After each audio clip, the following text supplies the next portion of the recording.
Hola amigos de Café y Oración. Estamos en el programa devocional diario para todos que le hemos puesto como acróstico dedito, para que no se nos olvide, devocional diario para todos.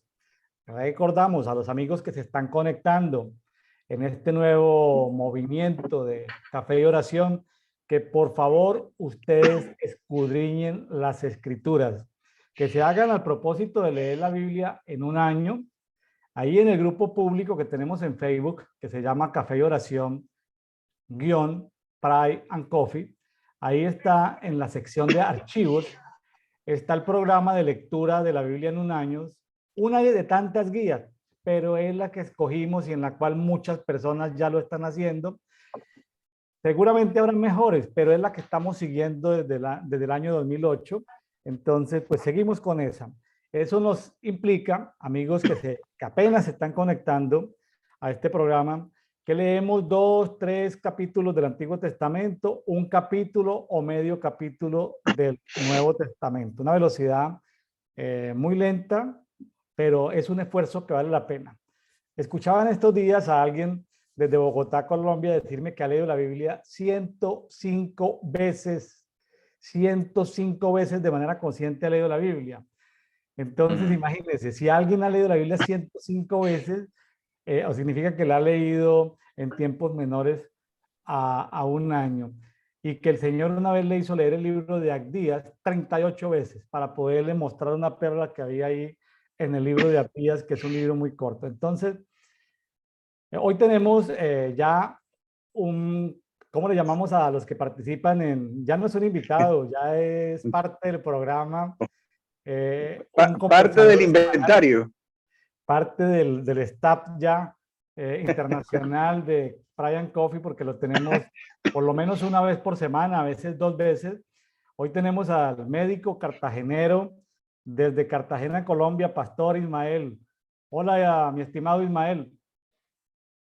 Bendiciones desde el trópico.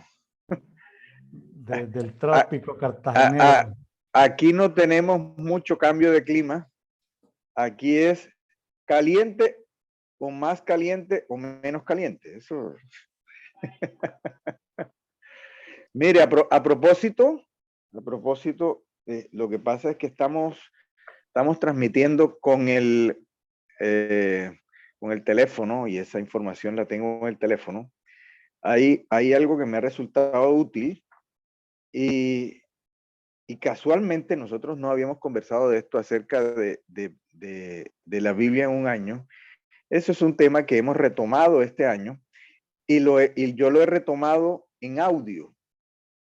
Entonces hay personas verdaderamente muy ocupadas que en serio no les alcanza el tiempo del día, pero hay Biblias en audio, hay multiplicidad de Biblias en audio. Hay una Biblia que me hace recordar a mi infancia.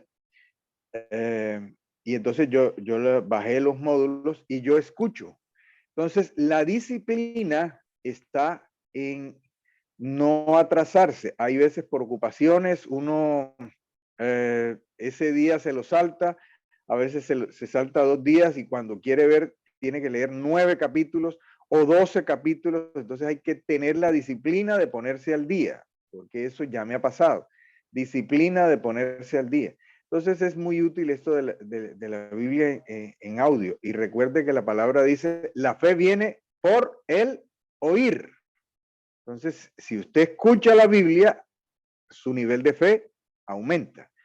Y otra cosa más, el Señor generalmente nos habla a nuestra mente, a nuestro entendimiento o hasta en sueños por cosas que hemos leído. Pero si nosotros siempre leemos los evangelios o siempre leemos los pasajes conocidos, cuando nos toca predicar, predicamos los pasajes conocidos. Entonces, ¿cómo nos va a hablar el Señor si Él quiere hablarnos algo en Miqueas o en Habacuc o en Sofonías? Entonces, es muy difícil que el Señor, es que el Señor a mí no me habla. Pues usted tiene que haber leído la palabra, porque eso era lo que hacía el Señor en el Nuevo Testamento. Él citaba el Antiguo Testamento. Entonces uno tiene que haber leído para que el Señor le hable.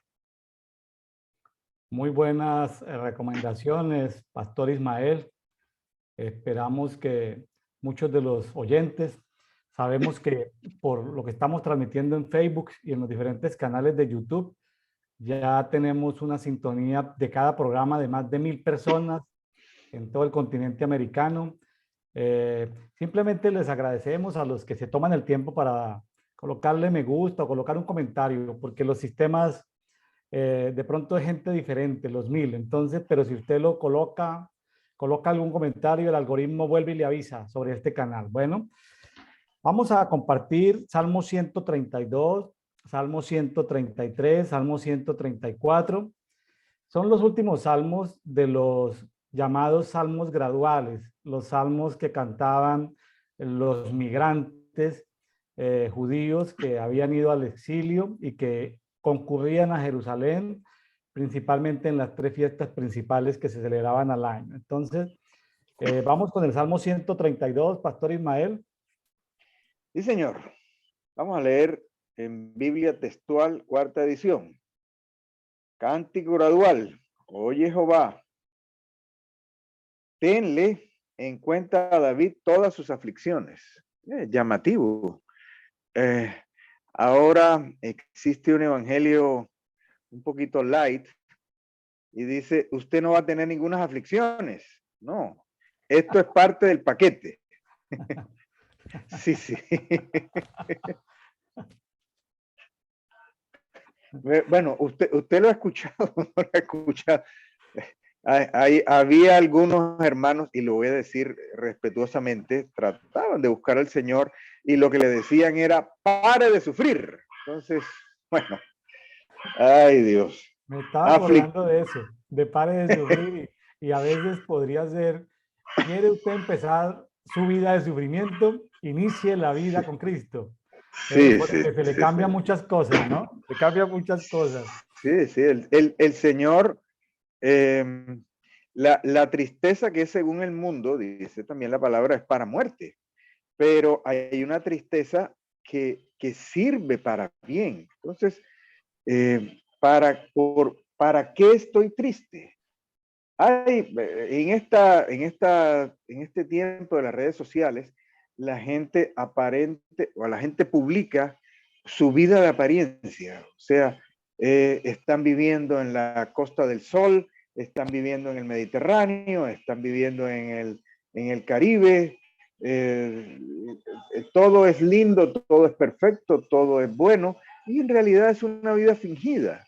Entonces, hay un momento de aflicción, pero no es una aflicción sin razón, es una aflicción que va a tener un fruto si nosotros lo permitimos. Entonces, aquí dice, tenle en cuenta a David todas sus aflicciones. David fue un hombre de aflicciones, David fue un hombre de persecuciones, él fue perseguido.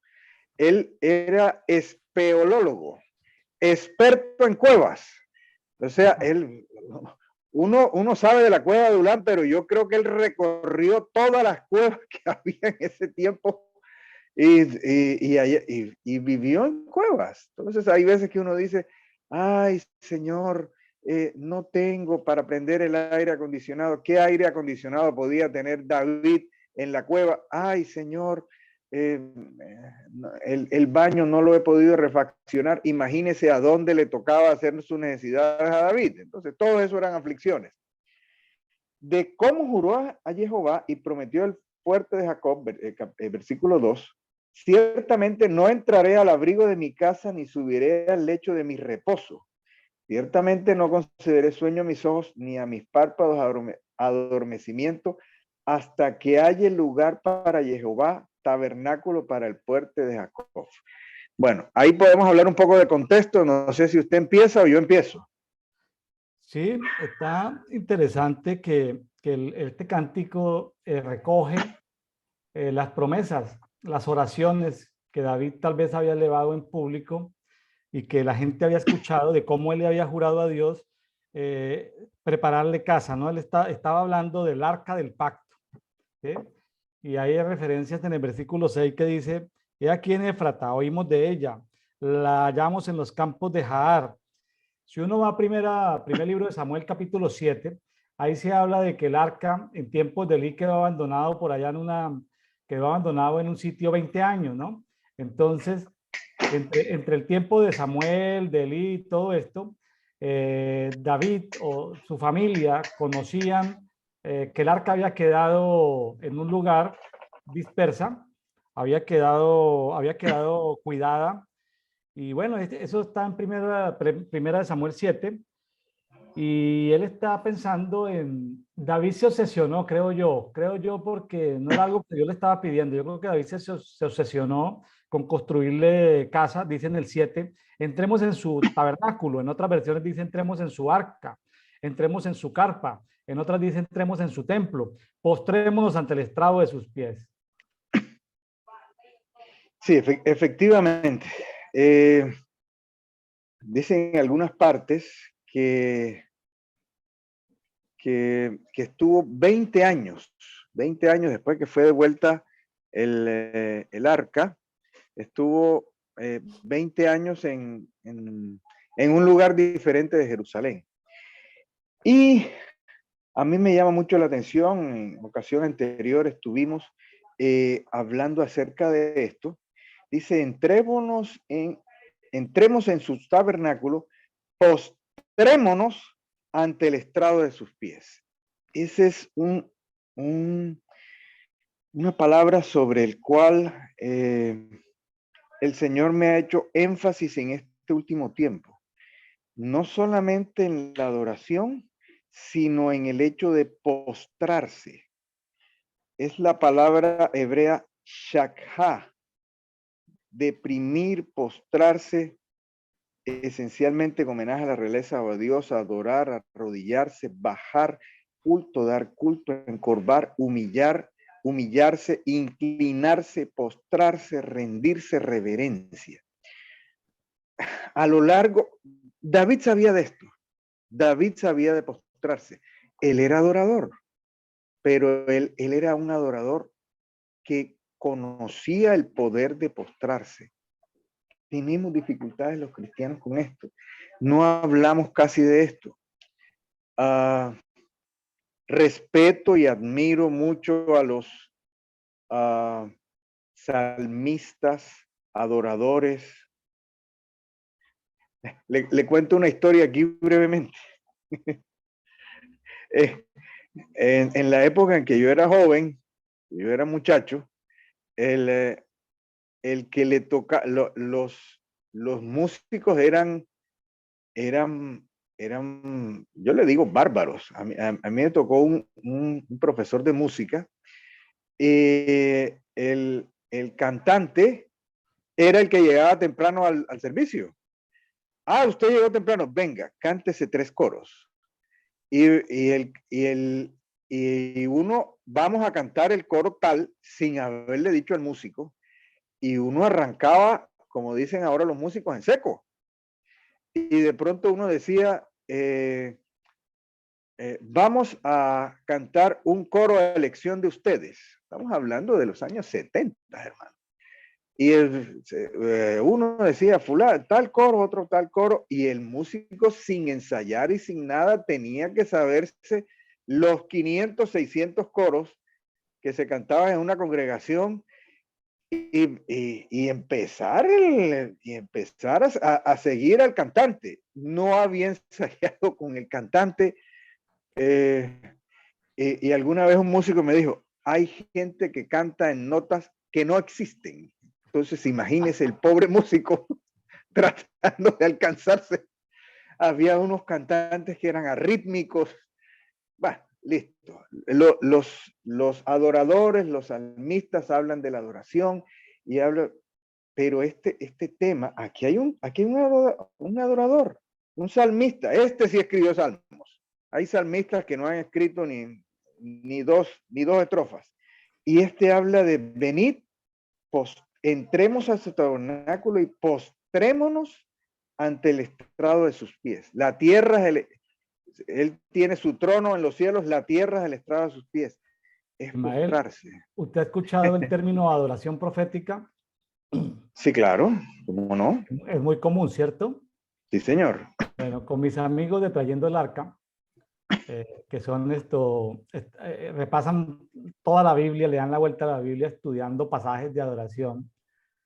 Nos pusimos de acuerdo con ellos que cuando se adoraba postrado ante el estrado de los pies del Padre, no debería llamarse adoración profética, sino adoración apostólica. Eso fue un convenio al que llegamos después de varios congresos de Trayendo el Arca, de congresos de adoración.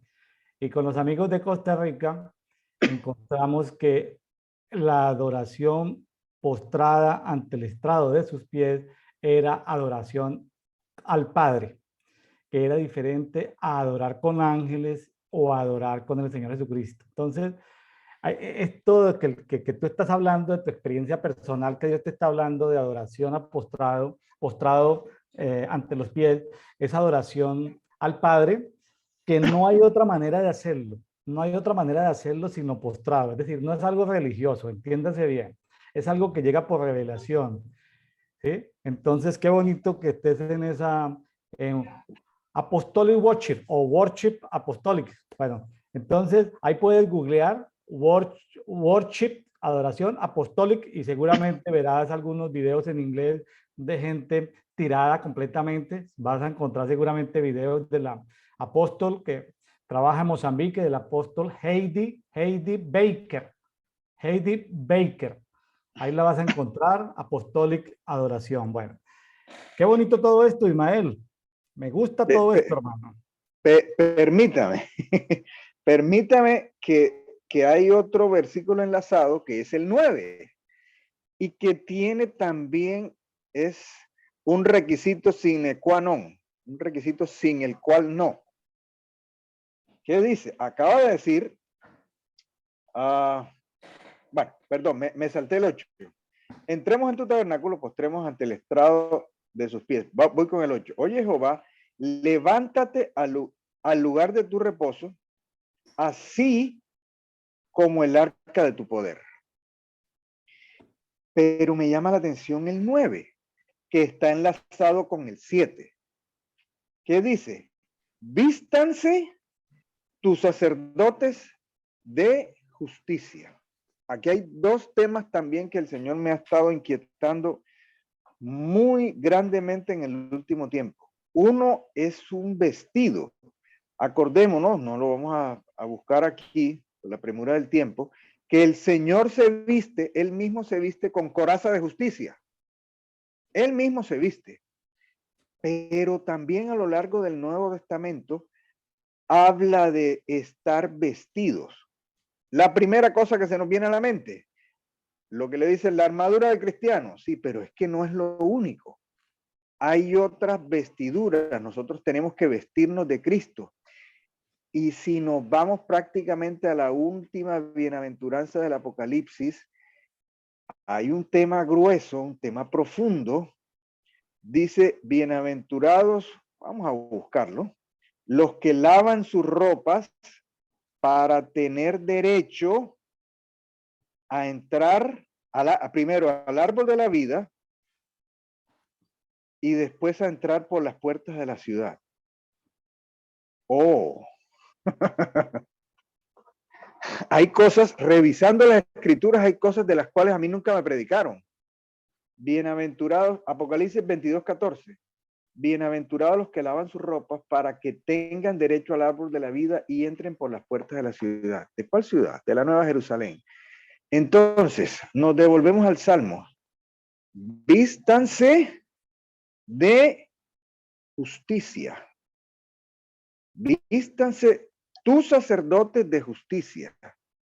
No es solamente las técnicas de adoración, no es solamente que, y hago un pequeño paréntesis acá, en la época también que yo era muchacho, había mucha gente que cantaba y no tenía idea de esto y de pronto salían, hermanos, no tomen en cuenta la entonación, ni es para el Señor. No, ahora la gran mayoría de los cantantes, salmistas, adoradores, se preparan, estudian, van al conservatorio, leen notas, listo, todo está bien. Y está bien, darle lo mejor para el Señor. Pero, ¿qué está diciendo aquí? Los sacerdotes que se van a postrar en el estrado de sus pies tiene que vestir de justicia. Es muy importante la justicia. O de lo contrario, caemos en fuego extraño.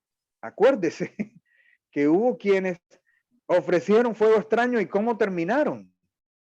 Entonces, si no estamos vestidos de justicia, no podemos postrarnos correctamente ante el estrado de sus pies. Es tan importante, sí, es importante la técnica, pero es más importante la justicia delante de Dios. Y no es nuestra propia justicia, y ahora lo veremos en Corintios, cuando revisemos Corintios, hay una cita bien importante que tiene que ver con la justicia. Los corintios eran gente que tenían problemas, entonces era necesario que la justicia estuviera cubriendo al que ministraba. Hay mucha injusticia hoy en día. Hay cosas que están pasando en nuestra América Latina por la injusticia de los que ministramos. No me excluyo de ahí. Vístanse los sacerdotes de justicia. Y ahí sí, y griten de júbilo los santos. No, estas palabras que estoy diciendo no son de grito de júbilo. ¿Cómo está nuestra justicia? ¿Estamos vestidos de esa coraza de justicia? ¿Podemos compartir esas vestiduras de justicia con el Señor? Cosas complicadas. Ismael, me atrevo a decir que este es un salmo para ancianos de ciudad,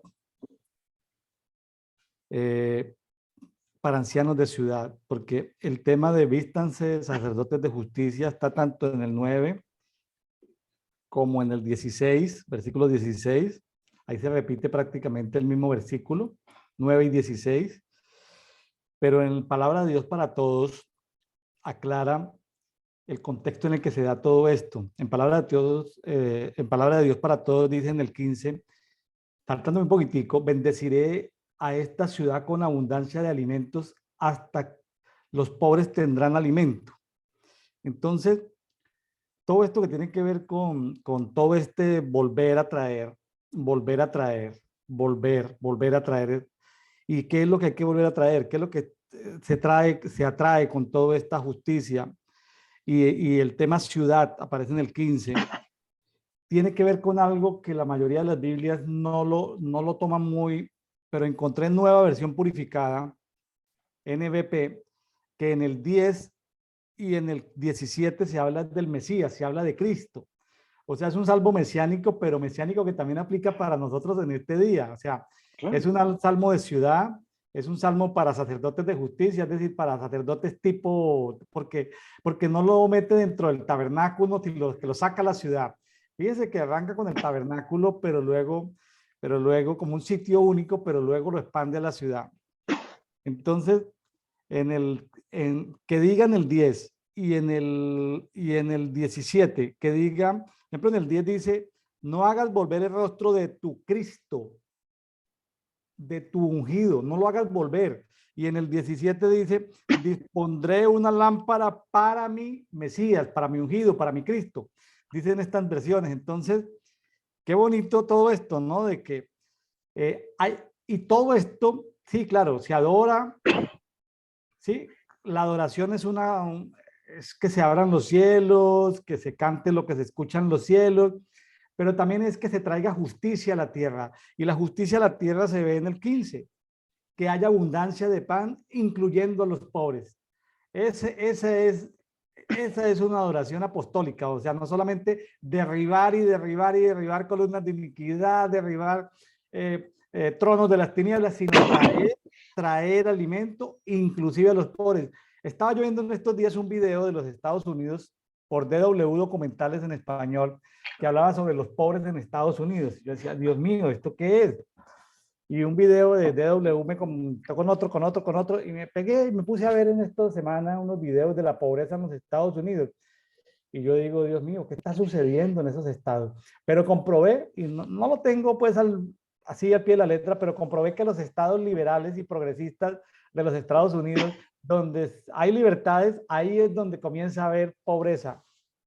Hay riqueza, pero también hay pobreza. En cambio, los estados más conservadores, donde no son tan progresistas, los pobres tienen pan.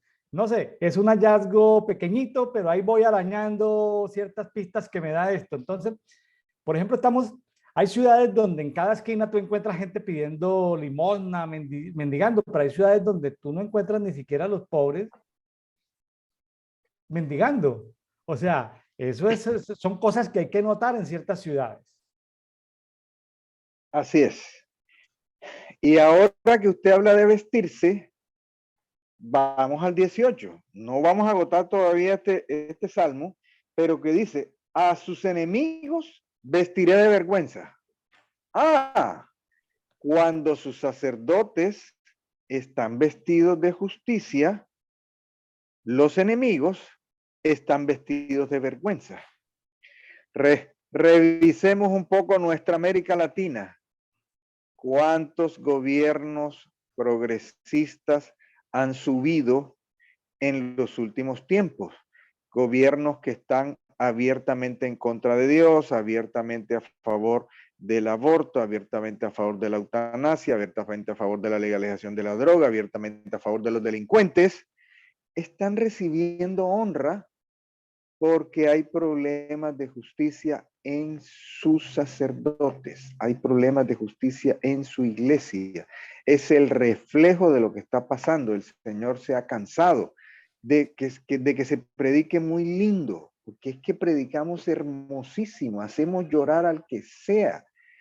Tenemos una prosa y una poesía sentimental bellísima.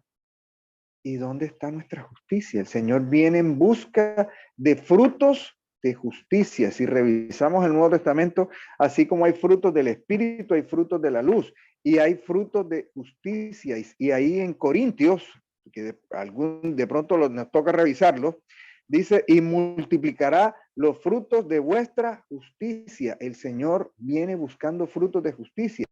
Y cuando hay frutos de justicia, ¿qué pasa? Lo del 18, a sus enemigos vestiré de vergüenza. Entonces hay un vestirse los sacerdotes de qué de justicia y vestirse los enemigos de vergüenza.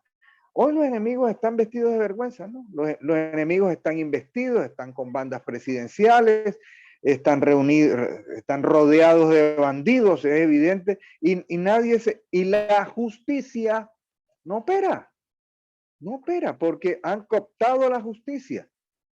¿Por qué? Porque la justicia de sus sacerdotes no está como es debido. Entonces, esto no es simplemente un salmo. Vamos a empezar el servicio, vamos a leer un salmo. Búsquese un salmo ahí, vamos a leerlo. Esto hay que vivirlo, decía mi papá. Nosotros estamos viviendo como sacerdotes la justicia. Están nuestras cosas en regla. Está todo bien o andamos así un poco chuecos. Tremendo todo esto, tremendo todo esto. Sí, para mí este salmo tiene mucha actualidad para el día de hoy. O sea, a veces estamos preocupados por traer el arca, por traer estos movimientos de adoración y espectacular. Pero esos moveres de adoración nos tienen que llevar a revisar, como decía el pastor Ismael, temas de justicia, porque la justicia lo que debe llevar es a que nuestras ciudades, aún los pobres, no mendiguen el pan. Ese es algo, un indicador de ciudad que yo estoy encontrando en este salmo. Ciudades donde no encuentra uno mendigos o gente pidiendo comida en las calles, ese es un indicador de que allí hay justicia. Pobres van a haber, pero pobres que mendiguen pan ya son miserables. Es decir, ese es un nivel de justicia, que no haya miserables en nuestras ciudades. Si tú eres un militante en la vida cristiana, lees la Biblia, católico, carismático, evangélico, mira, tenemos que llegar al nivel de justicia donde no haya gente miserable en las ciudades pidiendo pan. Muy triste eso, ¿sí? Muy triste eso. Es un indicador de que no hay justicia en esa ciudad o en esa zona. Y aquí ponemos un ejemplo. Siempre, casi siempre, no quiero utilizar la palabra siempre, casi siempre nos sentimos mejor que los católicos. el otro día, hace un par de años, 2 o 3 años, en la zona de Cúcuta, en la zona de frontera con Venezuela, había una corriente muy grande, una corriente migratoria de gente que se venía de Venezuela hacia Colombia y se venían, no tenían forma, no tenían con qué, se venían caminando. Y poniendo un poco de contexto a nuestra audiencia, en la zona de frontera entre Cúcuta y Bucaramanga hay un páramo. Bueno, pero el asunto es que en Cúcuta existía, y yo creo que existe todavía, una misión católica que tenía un comedor enorme. Reunían de las grandes superficies, de los almacenes enormes, reunían alimentos, y ese es, usted que ha estudiado la parte logística, eso no es tan sencillo. Hay que tener los camiones para recoger la alimentación, hay que pagarle a los conductores, hay que tener la gasolina, hay que tener el sitio de parqueo, hay que tener el sitio para preparar comida, y preparaban diariamente un almuerzo hasta para 800 o 1000 personas, y había personas que caminaban desde Venezuela 2 o 3 horas solamente para almorzar y regresarse a su casa. Y eso lo hacían todos los días. ¿Cuánto cuestan los servicios públicos, el gas, la electricidad, la bodega, la cocina, la gente que cocina? Todo eso es justicia. Durante todos los días preparaban un almuerzo gratis para 1000 personas. Para 1000 personas, era preferentemente extranjeros. Ah, pero es que ellos están con la Virgen. O sea, ¿cuáles son los frutos? El Señor viene buscando frutos. Aquí en Colombia, y pongo otro ejemplo, está el Minuto de Dios, y desde hace más de 60 años construyen casas y se las dan a gente necesitada, a gente pobre. Ahí hay un ejemplo, frutos de justicia. Nosotros podemos alabar, bendecir, traer el arca, sentir. ¿Dónde están los frutos de nuestra justicia? Eso es como el samaritano. El samaritano podía ser idólatra, pero dio frutos de justicia. Claro. Entonces, aquí nos está hablando el Señor a nosotros. ¿Hay injusticia en nuestros países? Sí. El clamor es cierto en las calles, que no es la forma de destruir, de incendiar, de quemar, de asolar. Hay injusticia, sí hay injusticia. ¿Cómo está nuestra justicia? ¿Cómo Claro, está nuestra... De eso está hablando. claro. Hace un tiempo en nuestra iglesia de nombre CAM, CAM, lo llamamos esto, cultura de alimentación a las multitudes, y era basado en el modelo de Jesús. Pues sí, sabemos de los grandes milagros que Jesús hizo alimentando a las multitudes, y están narrados ahí los milagros, esos portentos poderosos de darle comer a las multitudes, pero no se narra, no cabrían los libros en la tierra para narrar todo lo que Jesús hizo. Ahora, era una práctica de común de Jesús darle de comer a las multitudes. La mayoría de las veces que no quedó escrito fue justamente cuando compraban de comer para darle a las multitudes. Entonces, hay gente muy monetizada en la relación costo-beneficio cuando se dice, Pastor William, pero ¿para qué vamos a darle comer a este si este viene a comer y luego se va? Entonces, porque nosotros ofrecíamos alimentación a las multitudes, entonces llegaban, la comunidad eran de 200 personas, pero decíamos, este domingo hay alimentación para todos los que vengan, entonces aparecían 500.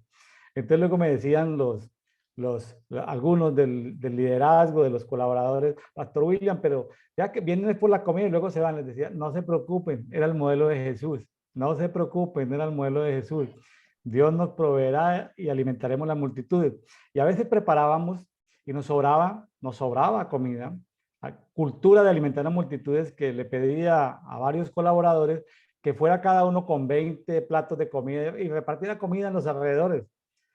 De tal forma que la gente, ojo lo que le voy a decir, dábamos testimonio aún con los del pueblo y como en la primera, como en la iglesia primitiva, teníamos favor con los del pueblo.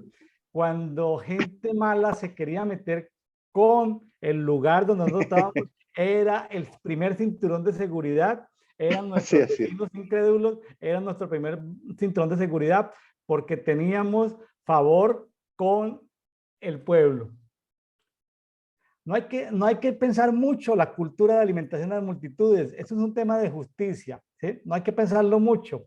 No piense en que entonces la persona tiene que venir a su iglesia, bautizarse, ofrendar, ser miembro de su iglesia. Olvídese de eso.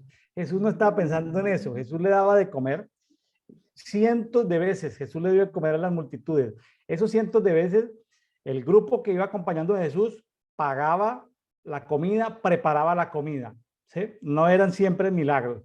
Entonces, es cierto que Dios puede producir los milagros y qué bueno que hayan esas explosiones de milagros, pero también es bueno que haya esa cultura de justicia. Y vuelvo, insisto, que no hayan en nuestras ciudades gente, aún entre los pobres, que aguante hambre. Así es, sí. A eso se está refiriendo este salmo.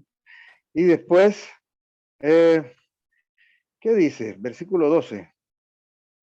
Si tus hijos guardan mi pacto y mi testimonio que yo le enseñaré, sus hijos también se sentarán sobre tu trono para siempre. O sea, aquí hay una promesa que es mesiánica, que estaba mencionando que este salmo era mesiánico, este era un salmo para David. Entonces, había un condicionamiento. Esa es otra cosa. Muchas veces hablan de pactos y la mayoría de los pactos tienen un condicionamiento. Hoy se ha tergiversado y se ha doblado que los pactos exclusivamente tienen que ver con dinero. Tienen que ver con dinero, no. Hay muchos de los pactos, si usted revisa los pactos que hay en el Antiguo, en el Nuevo Testamento, se menciona mucho el pacto de Jacob, yo te daré los diezmos en todo, y lo utilizan algunos, pero muchos de los pactos tienen que ver con comportamiento, tienen que ver con actitudes, tienen que ver con costumbres. Entonces el Señor nos llama a que cambiemos nuestras costumbres y nos da las herramientas para cambiar nuestras costumbres. Entonces aquí hay una promesa que en muchos casos los hombres no cumplieron, pero el Señor sí cumplió, porque usted ve la genealogía y José y María, que fueron los que criaron al Señor, eran descendientes de los reyes. Usted estudia la genealogía y hay veces que uno no se pone a revisar la genealogía, y eran descendientes de los reyes, había descendencia de los reyes por lado y lado. Entonces aquí se ha cumplido esto, lo que dice. ¿Dónde está? Y se sentarán en tu trono, sus hijos también se sentarán en su trono para siempre. Entonces, de ahí vino el Señor no dejó descendencia, sino que dejó hermanos, no se avergüenza de llamarlos hermanos, nosotros somos sus hermanos, somos su descendencia, básicamente. Entonces, bien llamativo este salmo. Sí. Es un salmo muy bonito porque, porque habla de vestiduras, de las vestiduras de la gente que ejerce un sacerdocio en la ciudad y de las vestiduras de los enemigos, de los justos, es decir, de los injustos. Muy bien, ahí están mis amigos para que sigan. Yo creo que cada vez que alguien vuelva sobre el Salmo 132, el Señor lo seguirá introduciendo en mayores profundidades. Así que la siguiente vez que vuelvas al Salmo 132, el Señor te va a mostrar más y más cosas. Nunca la palabra vuelve a Él sin haber hecho el fruto de haber aumentado nuestra fe, ¿sí? Porque ser profético es profe, y está bien el juego de palabras, es decir, ¿no? Profe es ser profético. Si tu fe aumenta, te va a volver más profético. Bueno. Sí, hoy se habla mucho de entrar en los tribunales celestiales. Estos son requisitos. Usted no puede ir a pedir justicia si usted no está vestido de justicia. Tal cual. Vamos a entrar aquí, voy a reclamar la promesa y hay el acta de decretos que no era contrario. Sí, pero usted no puede presentarse ante un juez de cualquier manera. Hay unos protocolos. Aquí están los protocolos de presentarse ante los tribunales celestiales a reclamar justicia. Salmo 132. Hay dos opciones para los loritos mojados que se presentan al tribunal a repetir cosas. Hay dos opciones. Uno, o el Padre por su misericordia manda que le cambien las vestiduras antes de que prosiga, o sencillamente lo sacan de ahí a los empujones, ¿sí? Entonces se trata de cumplir, con las formas del derecho y de la justicia de Dios. Y eso lo vamos a revisar en Corintios, ¿eh? Lo vamos a revisar en Corintios. Ahora Muy bien. verá. Bueno, vámonos, Pastor Ismael, para el Salmo 133, un salmo muy conocido. Me imagino que usted lo debe dar de memoria, hermano. Le voy a decir como dicen los paisas. Vamos a explicar lo que significa paisas a nuestros amigos en Latinoamérica. Los paisas son la gente de Antioquia, de Medellín y de Antioquia. Mi amado hermano William no es antioqueño, él es tolimense, pero él es antioqueño por adopción, porque vivió, ¿cuántos años vivió en Antioquia? Parte de la infancia, hice la universidad, mi familia siguió viviendo allá, aunque yo me fui de trabajo por diferentes partes, pero allá están mis sobrinos, mis hermanos, ahí quedaron. Entonces, en Antioquia, cuando van a animar a alguien, dicen, hágale pues. Entonces, hágale pues con el Salmo 133. Bueno, Salmo 133 lo voy a leer, gracias Ismael. Ismael ya no es un invitado, ya es parte del staff internacional del movimiento Café y Oración. Salmo 133, sigue siendo un salmo gradual, fíjense, los que cantaban peregrinando hacia Jerusalén. Mirad, cuán bueno y delicioso es habitar los hermanos juntos en armonía. Verso 2, es como el buen óleo, que también puede ser aceite, ungüento, perfume, ¿sí? Sobre la cabeza, el cual desciende sobre la barba de Aarón, barbas sacerdotales, no estamos hablando de los sacerdotes, y baja hasta el borde de sus vestiduras. Estábamos hablando en el salmo anterior de vestiduras. Necesita que ese aceite llegue hasta las vestiduras. Versículo 3. Como el rocío del Hermón, que desciende sobre los montes de Sión, porque allí envía Jehová bendición y vida eterna. Déjeme contarle, Ismael, que este es uno de los hallazgos míos del 2022, el tema del versículo 3, como el rocío del Hermón, porque encontré que el rocío del Hermón está en lo que hoy se llaman los Altos del Golán, por allá, en la triple frontera entre Líbano, Siria, por allá, Israel, los Altos del Golán, unas sierras montañosas donde hay varias cumbres cercanas a los 3000 metros, que la mayor parte del año están cubiertas con nieves. Llegan los vientos desde la zona del mar Mediterráneo, golpean esa zona montañosa, unas sierras, hay nieve casi todo el año y ahí nacen diferentes afluentes que riegan hacia Siria, hacia Líbano y hacia Israel. Ahí nace justamente el río Jordán. Empezando el año estudiando sobre Chernobyl, estudiando sobre lo que estaba pasando en Ucrania, en Rusia. Entonces el Señor me llevó a Hermón. El Señor me llevó en toda esa búsqueda de Hermón. Y uno dice, ¿pero por qué Hermón? Porque todo eso era un movimiento que tenía que ver con algo que se había soltado desde la época y está allí ese tema de Hermón está en Génesis 6, 1 y 2. No vamos a ir a leerlo, pero es cuando esos hijos del cielo que se rebelan contra Dios deciden visitar a las mujeres y procrear con las mujeres.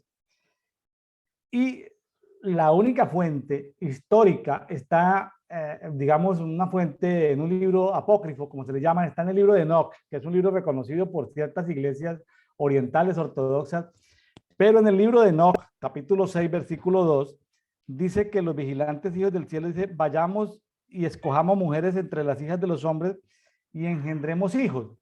Y se narra de que donde descendieron esos vigilantes o centinelas o ángeles caídos fue justamente al monte de Hermón, a esas Ok. montañas.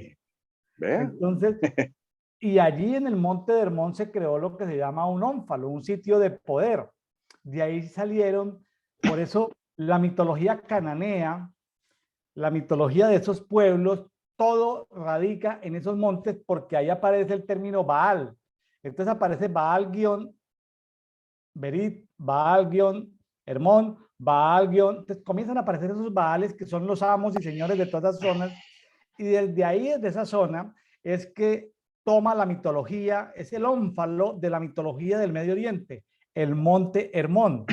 Entonces, porque estábamos investigando sobre qué entidades espirituales estaban moviendo ese conflicto. Entonces sucede que era una entidad espiritual que se movía ahí, que tiene que ver con el temor, porque es el dios de los truenos, de la lluvia.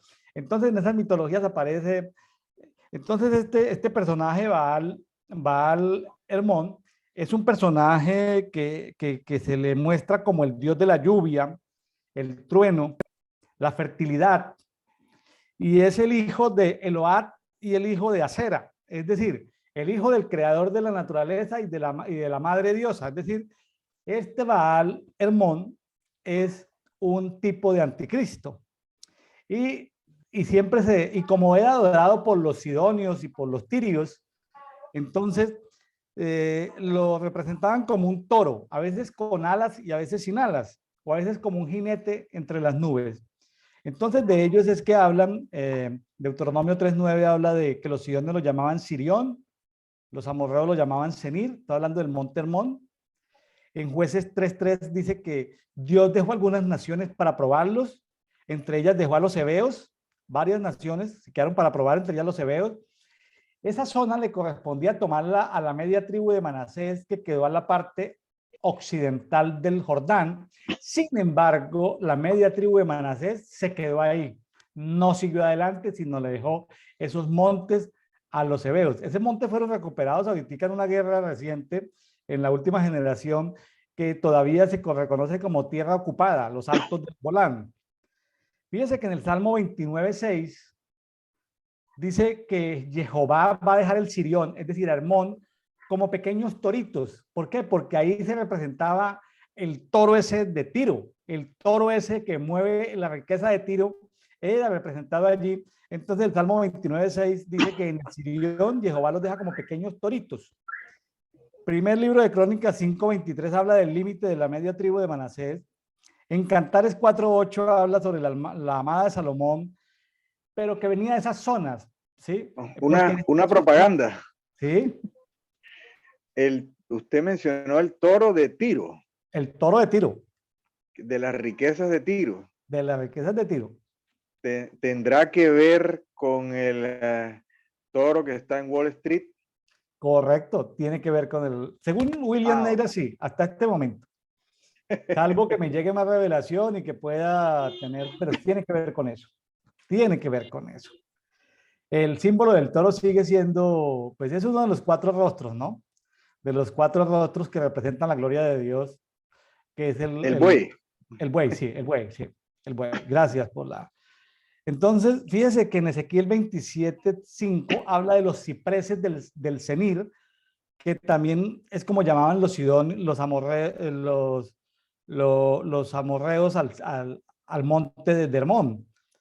Y con eso hacían madera para embarcaciones, de eso hacían los fenicios de Tiro, de Sidón, hacían embarcaciones para ir hasta, bueno, todo el Mediterráneo. Entonces, allí fue donde Jesús, en la parte baja de esos montes, es donde aparece Cesarea de Filipo, en la base sur del monte de Hermón, que es donde Jesús simplemente confronta al espíritu de anticristo. Porque Jesús le pregunta a sus discípulos, ¿quién dicen los hombres que es el hijo del, quién dicen los hombres que es el hijo del hombre? Estaba confrontando al anticristo ahí en la base del monte. Lo que Jesús dijo, hay que también a veces cuando tenemos tiempo, no solamente entender lo que Jesús dijo, sino dónde lo dijo, porque Jesús estaba en una frontera que no era de la media tribu de Manasés. Entonces ahí es donde dicen, aparecen muchas revelaciones sobre esa roca, sobre la verdad que había dicho Pedro, era que él iba a edificar la iglesia, y ahí es donde aparece las puertas del Hades no prevalecerán contra mi iglesia. Entonces, justamente en ese sitio, en la base del Monte Hermón, es donde Jesús hace esa declaración, y es donde también aparecen más revelaciones. Nos dará las llaves de los cielos, lo que atáramos en la tierra es desatado en los cielos, lo que se ata en los cielos es desatado en la tierra. Pero allí también Jesús hace una gran revelación, que es la de la resurrección, ¿sí? Ahí fue cuando Pedro luego dijo, no, Señor, que eso no te vaya a acontecer. Ahí es donde Jesús, después de haberle dicho a Pedro, Pedro, tienes, ese es un nombre de revelación, le dice, Pedro, apártate de mí, Satanás, eres piedra de tropiezo. Ahí usted empezó a hablar la confrontación con el anticristo, y la gran mayoría de los cristianos estamos convencidos que el anticristo es un asunto escatológico, es un asunto para el futuro. Y me llamó la atención hace un tiempo que vi a una ex Miss Universo, creo que venezolana, ahora no recuerdo el nombre, que dice, el espíritu de anticristo ya está funcionando entre nosotros. Yo quedé, vea, qué cosa tan interesante, que una ex Miss Universo, no tengo nada contra las Miss Universo, haga esta declaración. Y quiero hacer el comentario, primera de Juan capítulo 4, versículo 2, y todo espíritu que no confiesa a Jesús no es de Dios, y este es el del anticristo, del cual habéis oído que viene y ahora está ya en el mundo. Estamos hablando del siglo primero, que ya el espíritu de anticristo está en el mundo. Y aquí vamos a mencionar un versículo que la gran mayoría de los cristianos cita de memoria y lo cita fuera de contexto. ¿Qué dice? Hijitos, estoy hablando de primera de Juan 4:4, vosotros sois de Dios y los habéis vencido, pues mayor es el que está en vosotros que el que está en el mundo. Si usted le pregunta a un cristiano bueno, no digamos en la calle, sino en la iglesia, ¿a quién se está refiriendo aquí? Casi con toda seguridad le dice, ay hermano, se está refiriendo al diablo. Si usted revisa el versículo anterior, se está refiriendo al espíritu de anticristo, que ya está en el mundo, que ya está operando en algunos gobernantes de este mundo. Que hasta cierto punto son anticristos.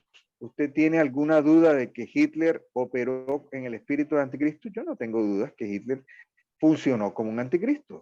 Claro. Estuvo en contra del pueblo de Dios, estuvo en contra de los cristianos, desató una guerra que produjo 80 millones de muertos, y operaban el espíritu anticristo. ¿Hoy opera el espíritu anticristo? Sí. ¿Y qué dice aquí? Vosotros los habéis vencido porque mayor es el que está en vosotros que el que está en el mundo.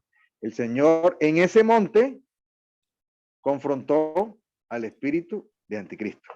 Listo. Ismael, esto le cuento así rápidamente a Ismael y a los amigos de por qué le dimos tanto despliegue al Monte Hermón. El año pasado estábamos hablando de la comida, de cómo la comida, estamos hablando de la comida, cómo comer sano, y llegamos al punto de la comida religiosa. Entonces, por ejemplo, en México, en los meses después del Halloween, ahí está toda una celebración a la cultura de la muerte, aparece el pan de muerto, que es muy común, hasta los creyentes comen pan de muerto, hasta cuando vienen de visita un creyente le trae uno pan de muerto.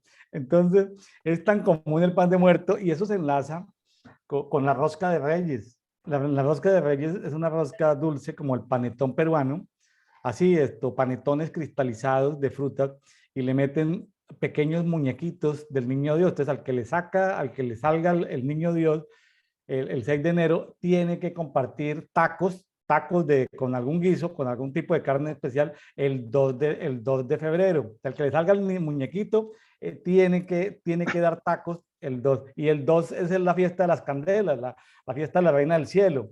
En la vocación, sobre todo de la Candelaria. Entonces, y todo eso es generando, preparándose para los carnavales, porque los carnavales anteceden todo lo que son las guerras de primavera. Entonces, cuando el Señor nos lleva a finales del año a repasar toda la Biblia y compartimos, y ahí en el canal de William Neira Ministries aparecen como 25 estudios del ayuno y de la alimentación, y luego nos lleva al tema de las vestiduras, y conectamos justamente con todo ese tema del Día de San Valentín, que es una expresión en Occidente, y que no hay forma, porque eso se perdió, eso se desconectó la historia de San Valentín, pero llegamos a unas fiestas italianas y llegamos a la mitología romana y llegamos a la mitología griega, y eso nos llevó a la mitología más antigua, a los fenicios, y que todo eso tenía que ver de allá, y comenzamos a juntar hilitos, hilitos, hilitos, y se va armando el rompecabezas, y resulta que todo lo que estaba sucediendo tanto en Occidente como en Oriente tiene la misma, mientras los de Occidente están entregando rosas en Nueva York por el día de San Valentín, allá en Oriente las tinieblas se están expresando, es preparándose para la guerra. Entonces llegamos al punto del monte de Hermón, que fue donde se desató, y ahí la historia dice que ese monte se lo han peleado muchas civilizaciones, y hay aguas mágicas y hay cavernas y muchas, esa es la historia del Monte del Mon, es bonita para los que les gusta la historia, porque pueden ver los templos que se han hecho en las partes bajas, porque se dice que aparecía el propio Satanás, aparecía allí en ese sitio. Entonces Jesús fue a confrontar justamente, y entonces después de todo ese estudio de Chernobyl, de la guerra de Ucrania y Rusia, el Señor nos trajo al Salmo 133 porque nosotros podemos caer como creyentes de Occidente que no sabemos de historia o que no sabemos de mitología, en cosas como celebremos el día de San Valentín. Suena como bonito, ¿no? En la congregación, celebrar el día de San Valentín. Es decir, como que la ignorancia y el protestantismo en los Estados Unidos celebra el día de San Valentín. Y uno ve fotos de muchos amigos del protestantismo en Estados Unidos celebrando el día de San Valentín. Y claro, aprovechan los comerciantes de Latinoamérica para promover el día de San Valentín, aunque algunos se burlen que porque nosotros no somos anglosajones, que porque no somos norteamericanos, pero el comerciante es comerciante y se pega de donde haya chance para vender. El punto es que como el rocío del Hermón, ahorita en ese Hermón está en posesión de Israel, esos altos del Golán, no es una zona en conflicto, pero es una zona, ojo, que históricamente fue donde descendieron, o sea, es el monte de la rebelión, o es el monte, o sea, rebelión, acuérdense de lo como termina Malaquías, cuando se rebelan los padres contra los hijos contra los padres, unos contra otros, todo ese movimiento de rebelión, lo único para vencer la rebelión es el Espíritu Santo en una expresión del espíritu de Elías, ¿sí? Que es el fuego. Entonces es un tema súper especial, y nosotros a qué estamos llamados. Nosotros estamos llamados como personas útiles dentro del reino, como termina el 133.3, que Jehová envíe bendición y vida eterna. ¿Dónde? Aquí a nosotros, sí, vida eterna. Vida eterna, vida en plenitud, porque hay mucha eternidad en nosotros.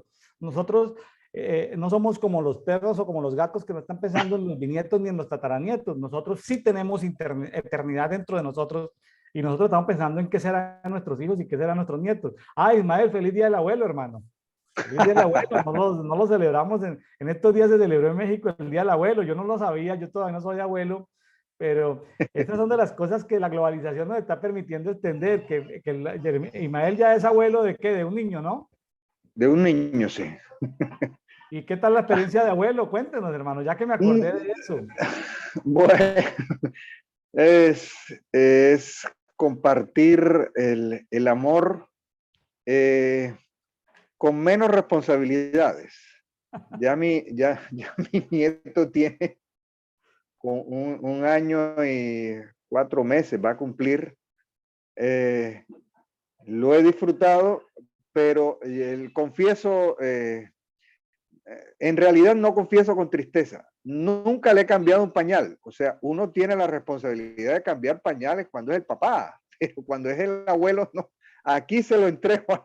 Yo lo disfruto, lo cargo, le doy helado, pero a la hora de cambiar el pañal, ahí está la mamá.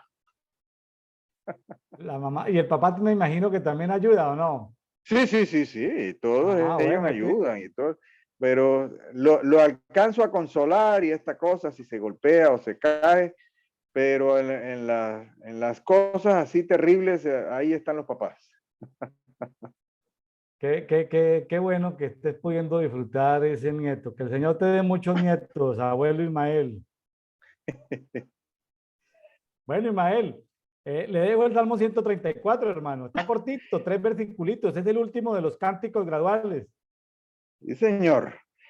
Aquí estaba revisando y es un salmo muy conocido y estaba recordando también mi juventud, hermano. Dice, mirad, bendecid a Jehová, vosotros todos los esclavos de Jehová.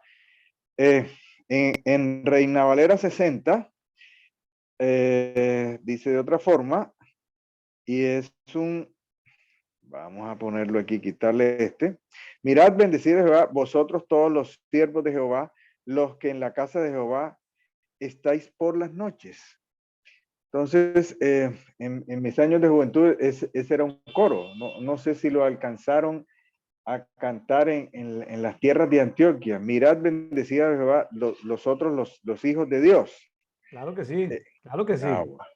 había mucho compositor, le cuento, había mucho compositor del campo. Muchos compositores del campo. Venían, se utilizaban una cosa que se llamaban los campamentos, una congregación, se reunían los jóvenes en una semana. Y aparecían gente del campo sin ninguna formación musical, con música muy sencilla. Entonces, muchos de los coros que se cantaron en Colombia vinieron de los campos de la costa y muy seguramente de otras partes del país. Entonces, en los campamentos era donde se surtía uno de los coros. Entonces, ¿qué hacían? Le ponían música a los salmos. Le ponían música a los salmos y aquí se utilizaba los instrumentos de la música típica. Estaba la caja, que era un tambor pequeño que se tocaba entre las piernas, y estaba la guacharaca, que si usted ha visto alguna vez vallenato, la guacharaca es un instrumento metálico con que se raspaba con otros instrumentos metálicos. No sé cómo se llamaba la raspa esa. Pero entonces eran los tiempos, no había sintetizadores, no había guitarras eléctricas. En los campos era caja, guacharaca y la voz la voz de la persona. Entonces, eran no digamos los compositores, sino los arreglistas de la época que cogían un salmo, este salmo lo cogieron, mirad, bendecid a Jehová, vosotros los esclavos de Jehová, los que en la casa de Jehová están por las noches. Había gente en el Antiguo Testamento, en Levítico, que ministraba también por las noches, que estaban pendientes que las lámparas estuvieran encendidas, que no se produjera un incendio, estaban pendientes de la administración del Señor en las noches. Alzad vuestras manos al santuario y bendecid a Jehová desde Sión. Te bendiga Jehová, el cual ha hecho los cielos y la tierra. No sé si tiene algún comentario para ya entrar con Corintios. Sí, antes de entrar con Corintios, quiero darle un consejo a los adoradores, una recomendación, pero antes de la recomendación, un contexto. Hace días escuché una entrevista de una directora de una editorial española y como editora de publicaciones de varios premios Nobel, entre ellas un portugués, creo que Saramago, creo que es el nombre de Saramago, que tenía compromisos con la editorial de sacar un libro tanto tiempo. ¿Cuál es el problema con estos personajes? Que la editorial está esperando que saque el producto, pero Saramago estaba leyendo en simultáneo 40 libros. Entonces, la editora termínalo, porque necesitamos lanzamiento, vienen las ferias, exposiciones, las ferias de libros. Por favor, termine el libro, les falta poquito. No, él está leyendo 40 libros en simultáneo. Entonces, ¿para qué utilizo ese ejemplo? Recomendación que podremos darles en las escuelas de adoración. Si usted quiere ser, digamos, un adorador genuino, porque toca un instrumento, porque tiene buena voz. Tarea, búsquese en YouTube Salmo 1, todo lo que haya Salmo 1, escúchelo. Luego lea Salmo 1 en 20 versiones diferentes. Luego componga un cántico solo basado en Biblia. No se me salga de la Biblia. No le meta su alma. Pase al Salmo 2. Miren YouTube los 20 que hay. Los 20 que hay. Revise el Salmo 2 en 20 Biblias y componga una canción. ¿Cómo te parece que cuando hay muchos salmos, Ismael, y eso lo hemos comprobado en los amigos que tienen escuelas de adoración, hay muchos salmos que no se cantan? Entonces, tienen uno que ir a música católica o a música por allá ortodoxa, porque a nadie se le ha ocurrido cantarlo. ¿Sabe qué pasaría después de una persona que ha cantado los 150 salmos? ¿Sabe qué pasaría? Como este escritor Saramago, ya no comparte nada de su alma, ya lo único que comparte es Biblia. Entonces, cualquier cosa que componga ya es Biblia. Porque si empieza en seco, imagínense comenzar en seco. Bueno, ay, voy a componer una canción para Cristo y comienza a componer, mi alma está dolorida porque mi papá me regañó, porque mi novia me dejó. No, no, no, no sale nada de nada. Es decir, tiene un alma herida, lastimada, no sale, pero nada. O porque mis hermanos me regañaron, o porque en el colegio me hicieron bullying, en la universidad los profesores no me quieren. No, no, no, no, no. Calma su alma, es decir, componga. Un adorador que me siga este consejo después de haber compuesto 150 canciones, ya la 151 está basado en solo Biblia, y usted va por la autopista, y su fe va creciendo tanto que de un momento a otro se encuentra con los cielos abiertos, y ya entonces ya lo que vea en el mundo espiritual, ya tiene dónde decir. En el Salmo 70 y tanto dice esto, en el Salmo 54 dice esto, en el Salmo 20 y tantos dice esto, así como hablaba el apóstol, hablaba como, así como todos los evangelios, que se refieren a pequeños salmos, porque los sabían, de memoria, los cantaban. ¿Cómo le parece mi consejo a los adoradores, Ismael? No, es que vamos a terminar dándole consejo a los adoradores. Lo voy a decir muy respetuosamente, porque los adoradores tienen una misión en sitios difíciles, en sitios donde hay cubiertas de iniquidad, cubiertas de maldad. Ellos les toca abrir los cielos. Pero hay canciones, hay adoraciones, hay salmos que no son bíblicos. No me acuerdo quién fue, es una canción muy popular y que empieza diciendo, me robaste el corazón. ¿Cómo le vamos a decir al Señor que Él me robó el corazón? O sea, que Él incurrió en un delito y es muy robo. popular. Señor, tú me robaste. Eso puede sonar muy lindo, pero Muy almático es. sí, sí. Y estoy hablando de las salmistas de nuestra época, que en muchos casos era la esposa del pastor. Y entonces, lo voy a decir respetuosamente porque lo hicieron de muy buen corazón, con muy buen ánimo. Ellas predicaban los coros como si fueran la Biblia. Entonces hay una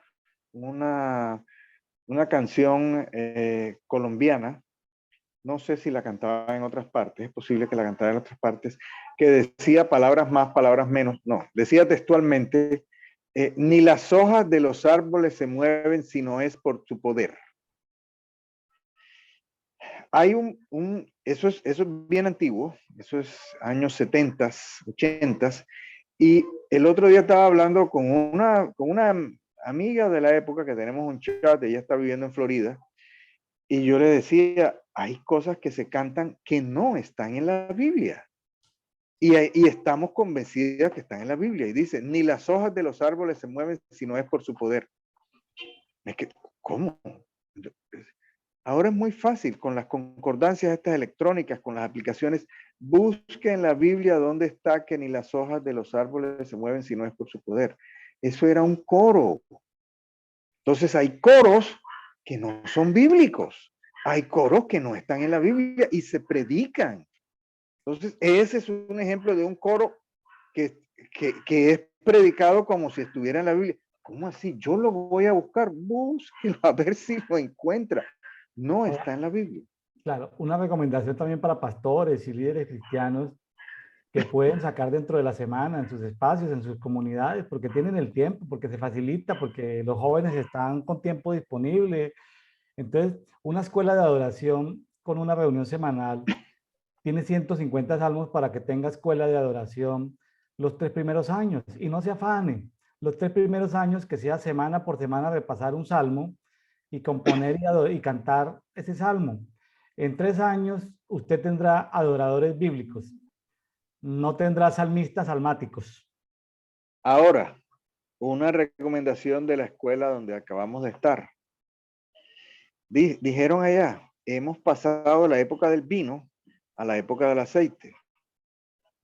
La época del vino tiene que ver con Cristo crucificado y la época y evangelismo, y la época del aceite tiene que ver con Cristo resucitado. Ah, que se acabó el evangelismo. No, obviamente que el evangelismo sigue, porque dice, y será predicado este evangelio del reino para testimonio a todas las naciones y después vendrá el fin. Es necesario seguir predicando. Pero ellos empezaron a sacar, ¿qué estamos cantando?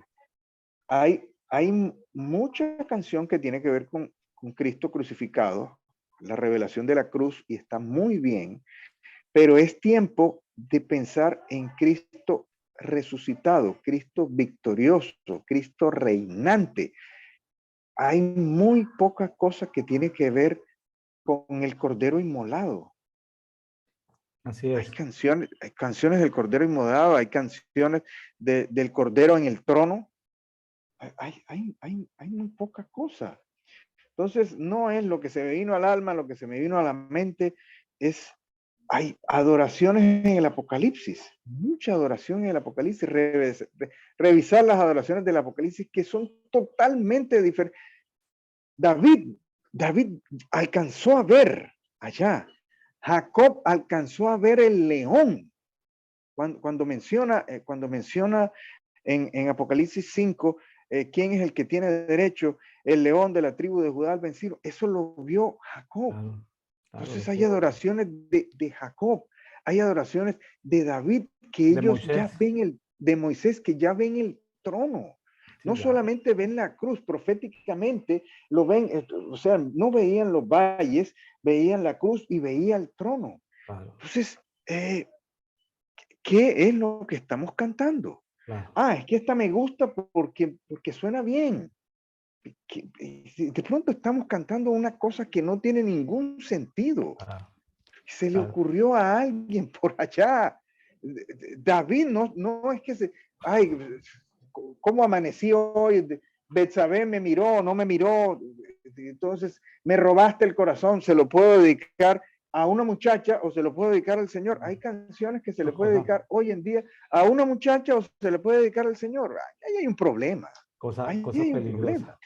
Cosa Sí, peligrosa porque la mayoría de los problemas emocionales tienen que ver con cosas mal dichas del alma. Eso de si tú te vas, me muero. De esas cosas sí, enlazan el sí, sí. alma y lo llevan a zonas de cautividad.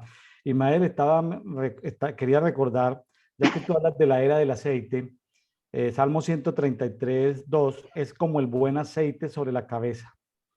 Es como el buen aceite sobre la cabeza. Estamos en la época del aceite. Entonces, si queremos habitar juntos en armonía, necesitamos mucho aceite sobre nuestra cabeza y nuestras vestiduras que están cansadas, agotadas, maltratadas, lastimadas, pues se necesita que ese aceite también sane nuestras vestiduras. ¿Cómo así? Sí, es que las vestiduras también se pueden sanar con el aceite. Son como cosas ahí interesantes, pero bueno, Ismael, vámonos, hermano, por cuestión de tiempo. Un comentario final complejo que se me estaba quedando entre el tintero. Esto de habitar los hermanos juntos en armonía se ha prestado para ciertas cosas. A nivel pastoral, lo voy a decir con cuidado, usted tiene mucha más experiencia que yo en esto. Entonces, usted conoce que hay un hermano, que hay un ministro que está en pecado y el Señor le está hablando.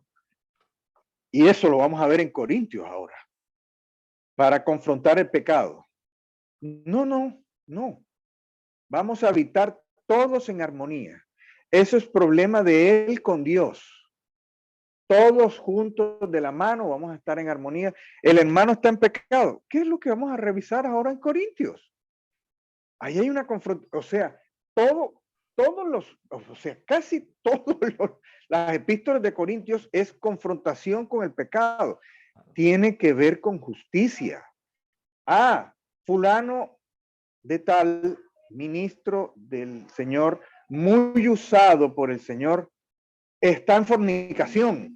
No, no vamos a alterar la armonía porque dice que tenemos que habitar los hermanos juntos en armonía, todos juntos de la mano. Él hizo abortar a la novia que la esposa sabe, los ancianos saben, pero él es muy usado por el Señor. Entonces, no vamos a romper la unidad.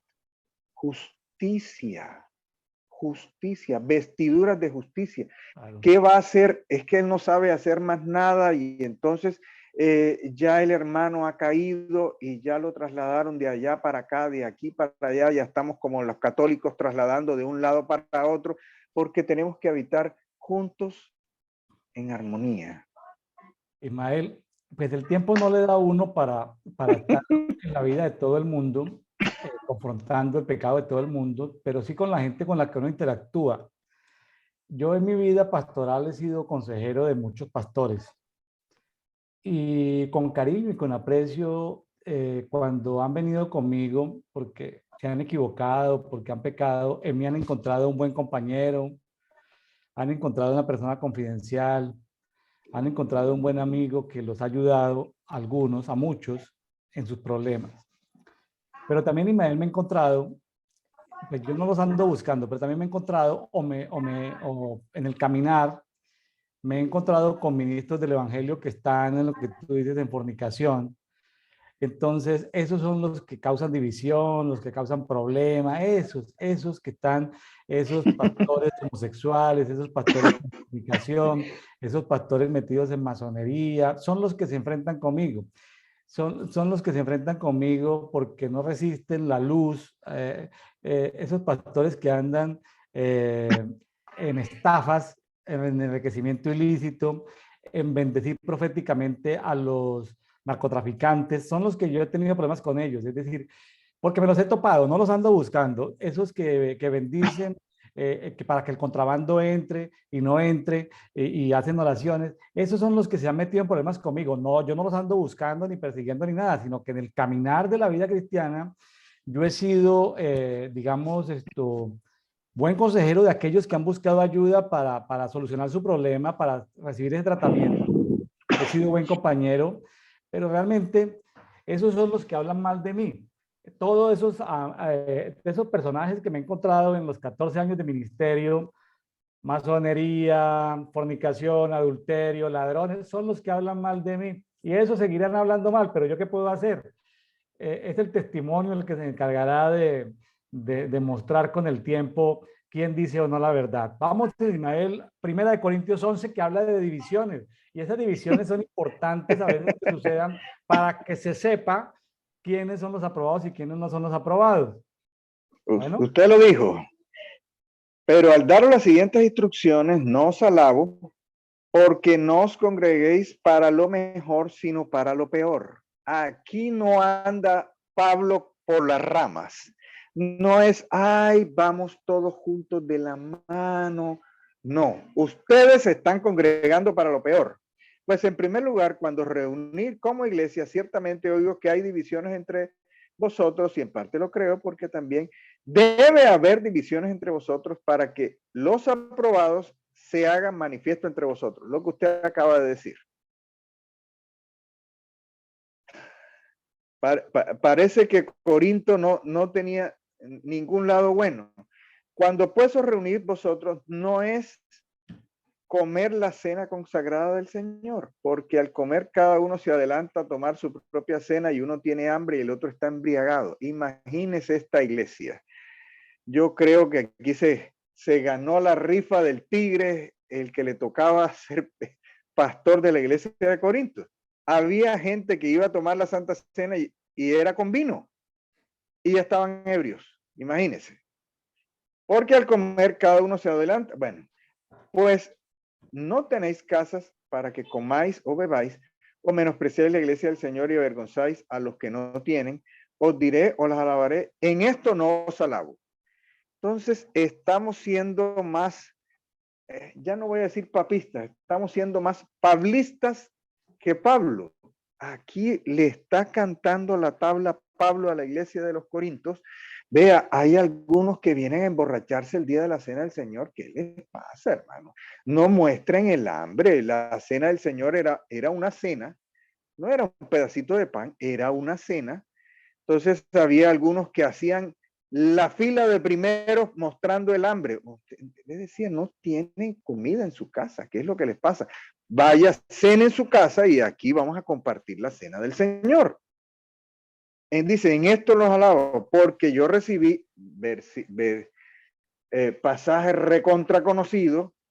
Yo recibí lo del Señor, lo que también transmití, que el Señor la noche que fue entregado tomó pan y habiendo dado gracias lo partió y dijo, esto es mi cuerpo a favor de vosotros, continuad haciendo esto en memoria de mí. Asimismo también la copa, después de haber cenado diciendo, esta copa es el nuevo pacto en mi sangre, continuad haciendo esto en memoria de mí todas las veces que la bebéis.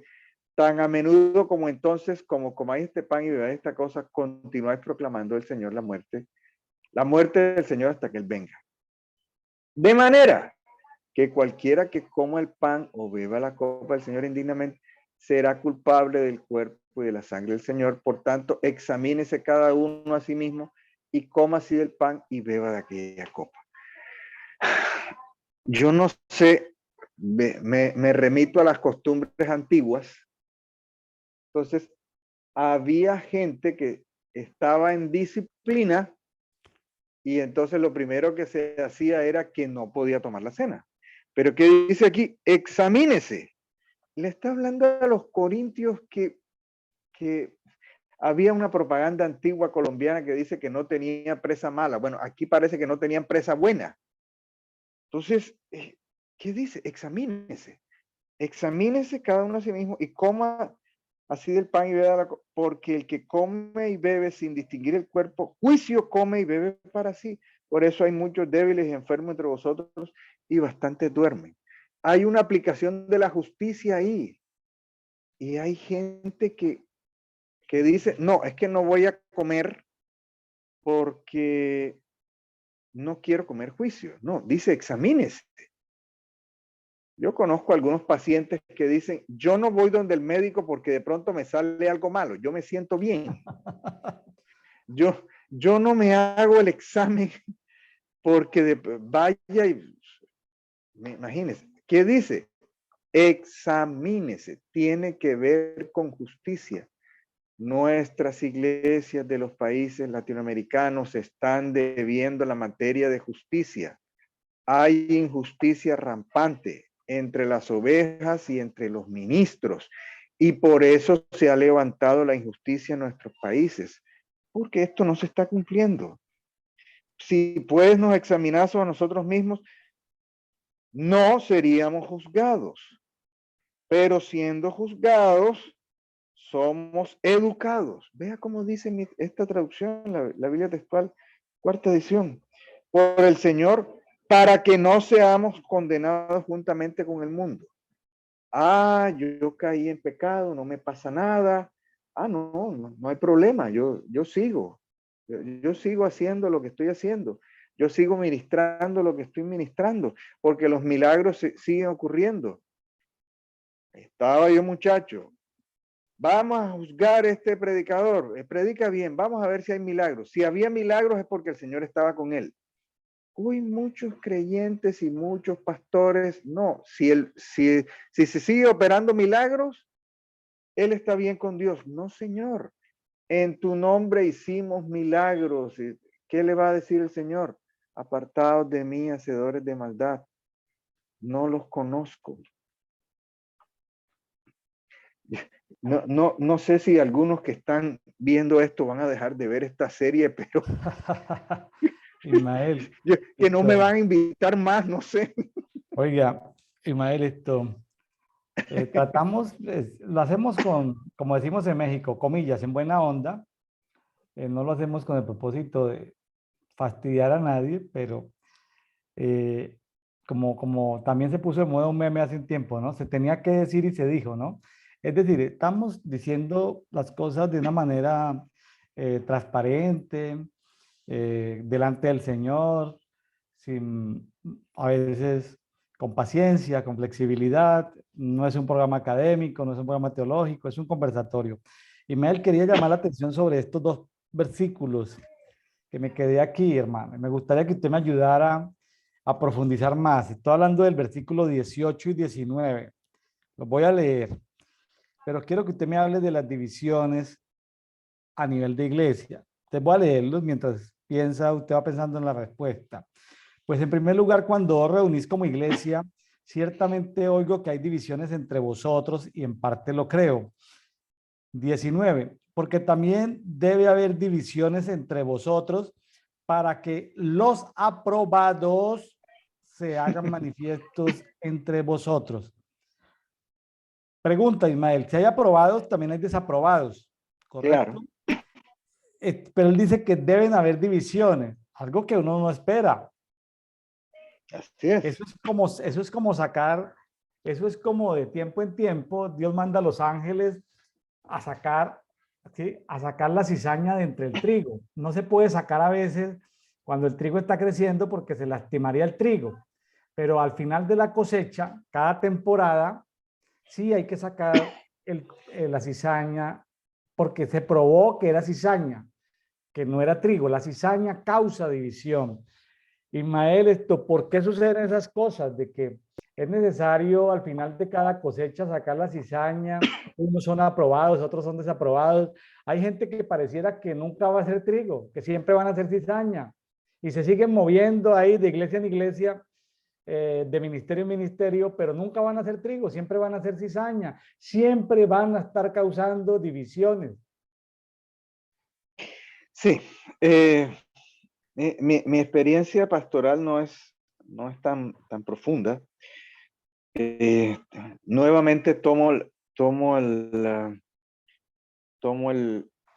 ejemplo que me tocó una vez de ser pastor encargado y empezamos a hablar del que había que llevar a la cruz al viejo hombre. Empezamos a predicar eso de Romanos, tema que manejaba mucho en esos tiempos. Y en una semana se levantó la división y a la siguiente semana nos enteramos que esa persona, que era uno de los ancianos de la iglesia, tenía una vida familiar caótica, con violencia interfamiliar, con escándalo en su cuadra. Eso sale a la luz. O sea, cuando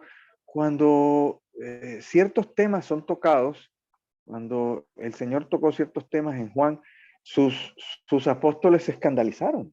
Sus apóstoles dicen, ¿se quieren ir? Adelante. Me acuerdo también una vez que hicimos una visita profética, se puede decir, a Santa Marta, y predicamos también acerca del pecado.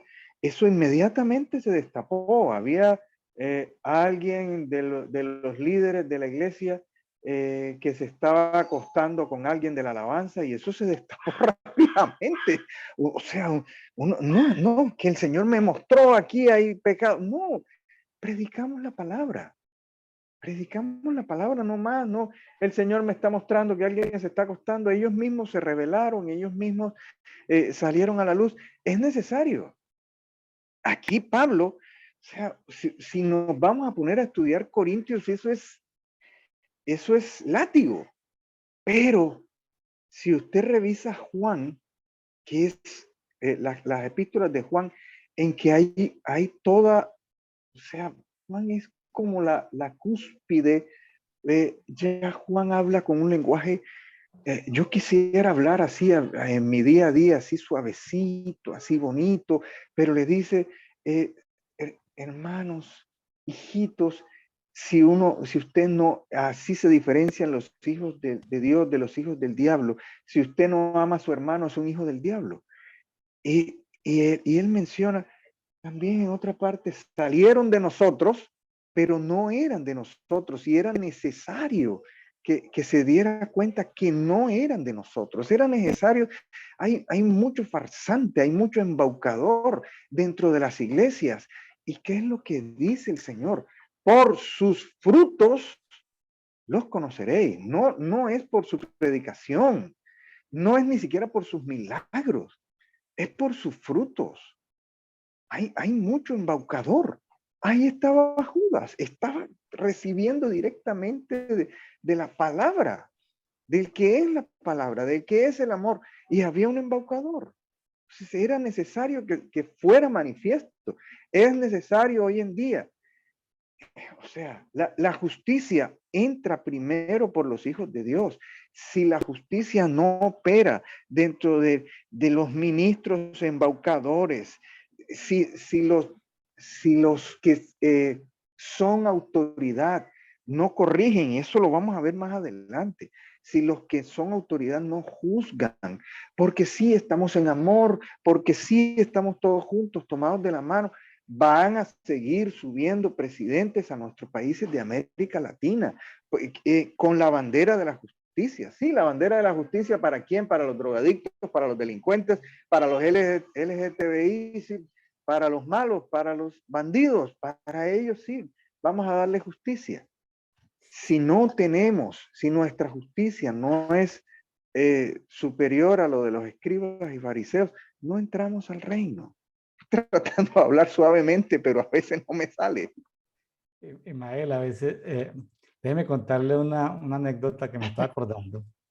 Pues este conversatorio, vamos todos los días y aparecen anécdotas que uno ni siquiera ha pensado y le aparecen. Voy a contar el caso de un personaje divisionista. ¿Cómo llegó? El personaje divisionista llegó y comenzó a tener una actitud de espíritu salónico, de hacerse en la puerta, saludar a todos los hermanos a la entrada y la salida. Entonces, ¿qué dice la mente natural? Uy, qué hermano tan atento, qué hermano sí, mejor dicho, qué belleza de hermano. Bueno, siguió y le metía dinerito a los ancianitos, les metía un billetico en el bolsillo, o a las viejitas les daba un billetico en la mano. Pero yo me reuní con algunos pastores y les dije, revisen a los que llevaban la contabilidad, revisen los diezmos de este hermano. No aparecían diezmos de nada, pero me estaban informando que le estaba dando platica como a 10 personas. Entonces lo llamé. Le dije, hermano, necesito que hablemos. Usted no diezma en esta iglesia, pero usted reparte dinero entre los pobres, entre los ancianos sobre todo. ¿Qué es lo que le pasa? Porque eso está causando cierto desorden. Dijo, es el amor de Dios.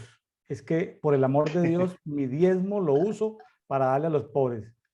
Yo le dije, no es lo correcto. Usted debe diezmar y aquí hay un ministerio de ofrendas, de misericordia. Para eso hay un grupo de pastoras que se encarga de eso, de hacer la misericordia. No cause desorden, hermano. Entonces, bueno, él se quedó así como quieto, dejó de hacerlo como 2 semanas, seguía saludando en las puertas. A mí se me venía la imagen de Absalón siempre. Me venía la imagen de Absalón, pero yo seguía observándolo. Entonces que me dice, pastor, tengo que hablar con usted. Le digo, claro, hermano, ¿cuándo? No, es muy serio, tengo que hablar con usted, una cita pastoral. Bueno, le di la cita, vino.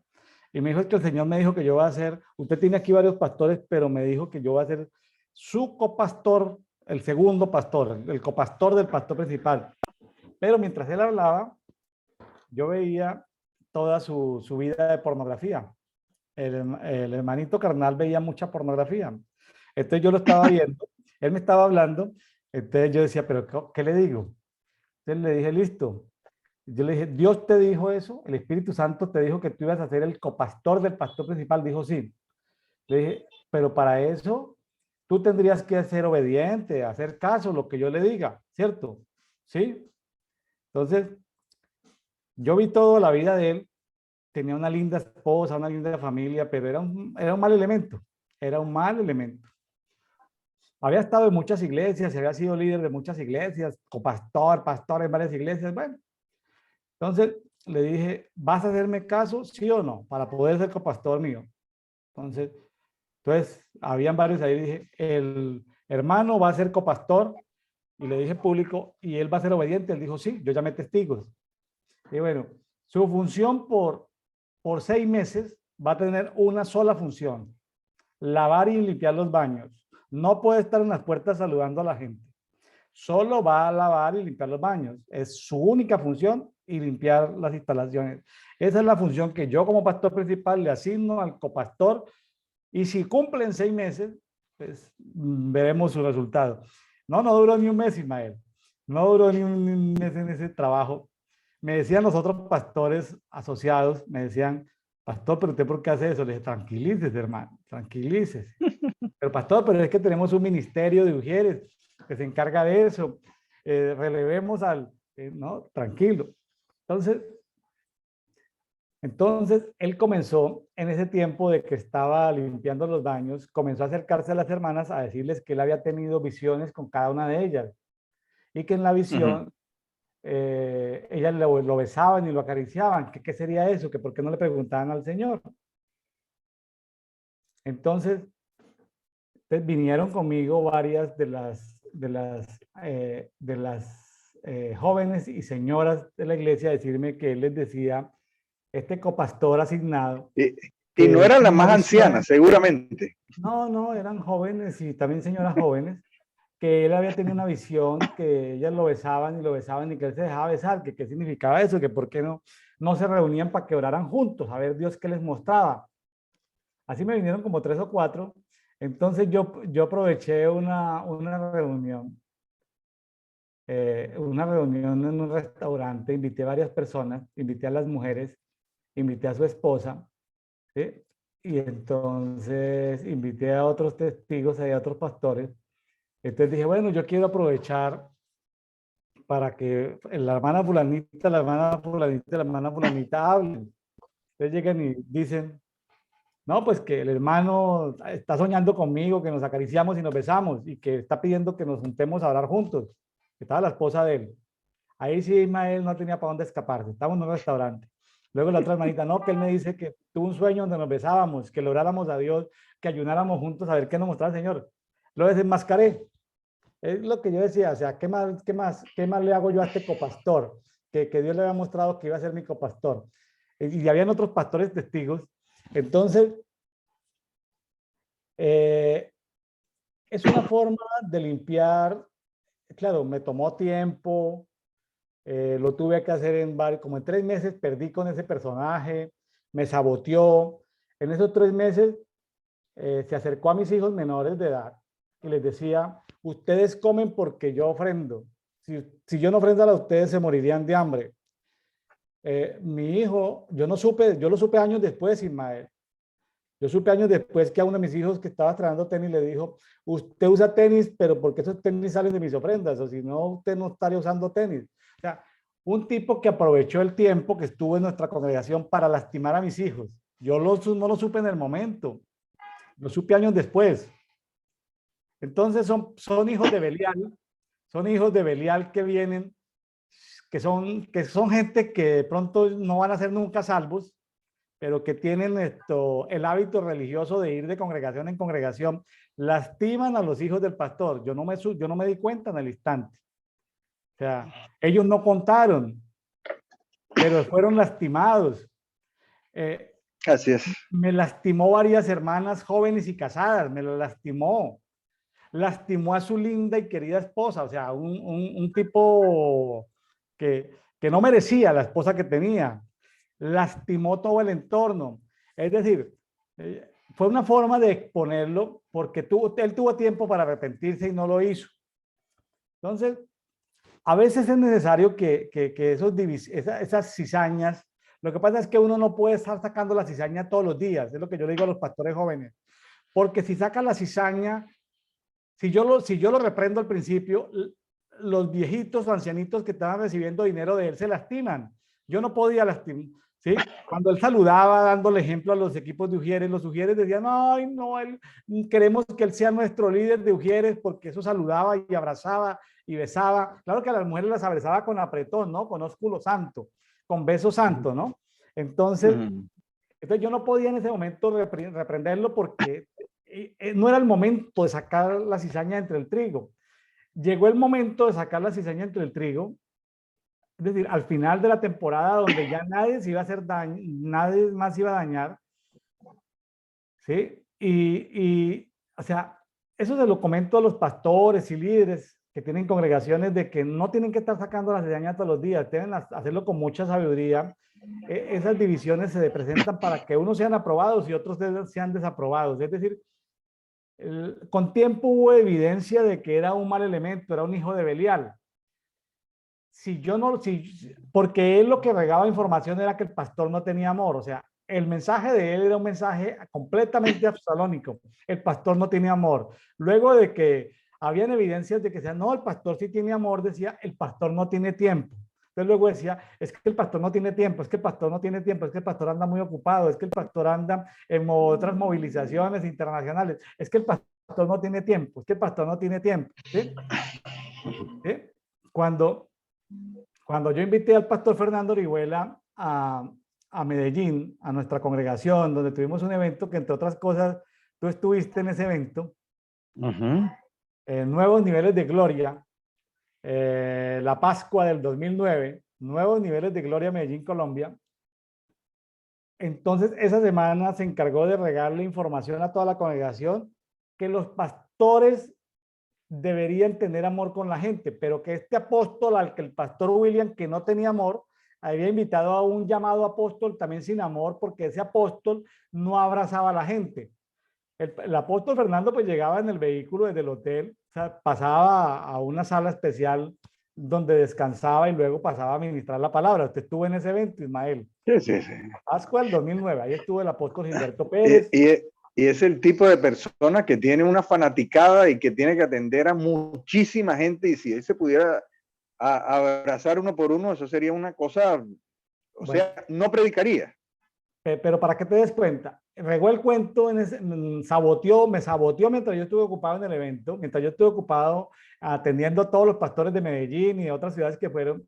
Se regó la fama de que el pastor William, que no era un pastor de amor, ahora se juntaba con apóstoles que no tenían amor porque que él nunca vio a ese apóstol abrazar a alguien. Entonces, que ese apóstol no clasificaba ni siquiera como pastor. O sea, lo digo como para que la gente diga de quién estamos hablando. O sea, por su fruto los conoceréis. Lo que pasa es que a veces, Ismael, a veces, mientras pasa el tiempo, mientras se descubre el hijo de Belial, mientras se descubre el Judas, uno como ministro del Evangelio sufre, hermano, viendo esa cizaña entre el trigo.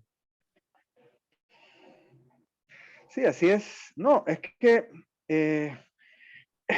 todas las personas que están escuchando, todos los ministros que están escuchando, se están acordando en este momento de alguien en particular.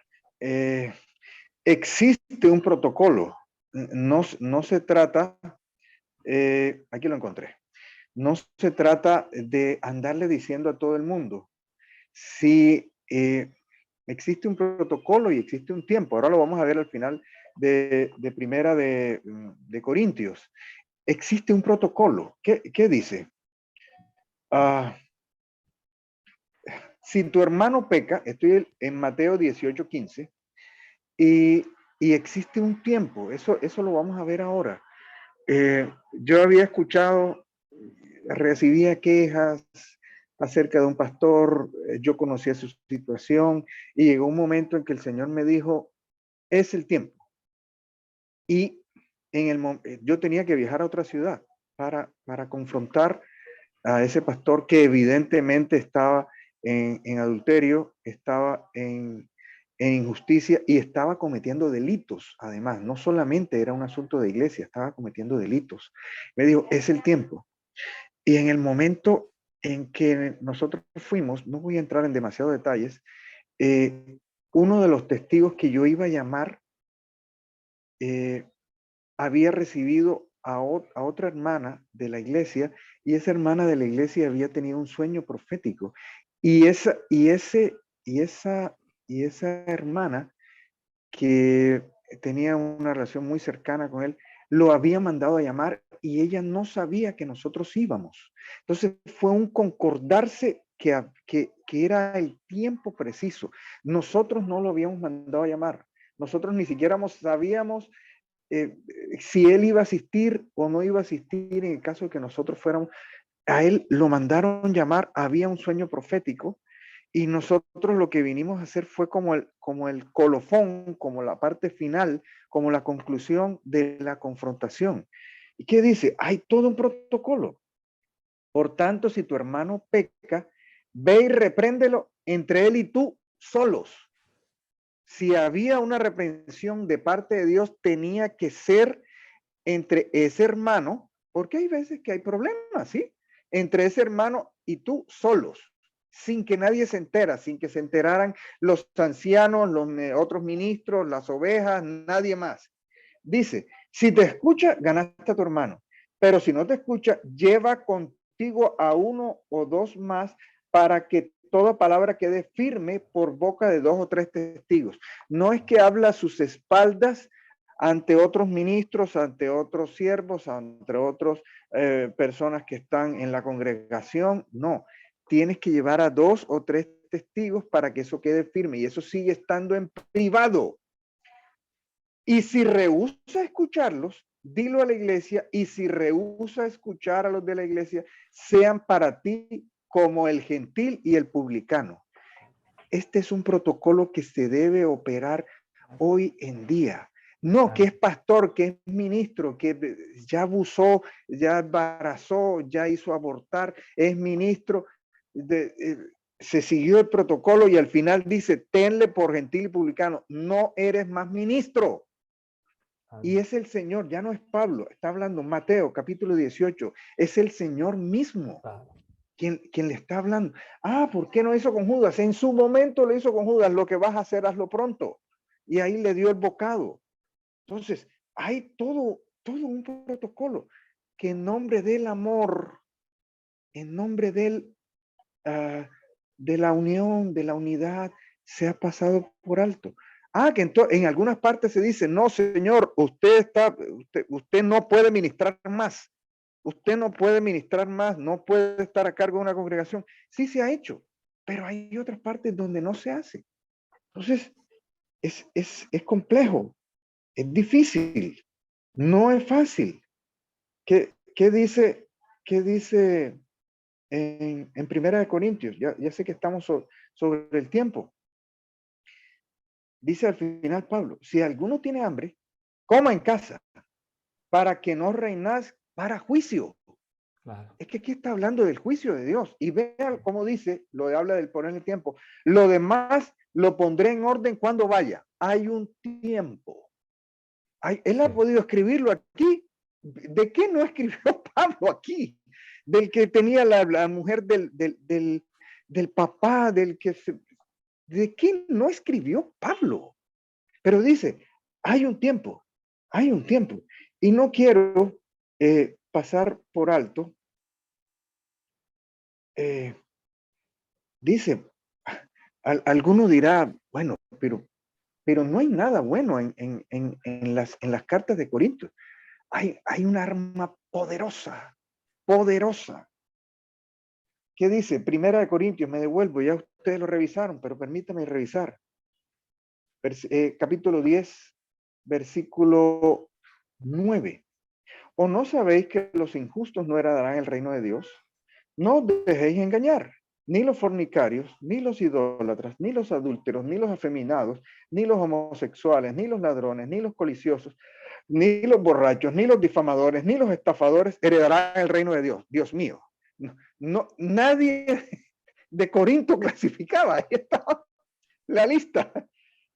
Pero ¿qué sigue diciendo? Este pasaje es bien conocido.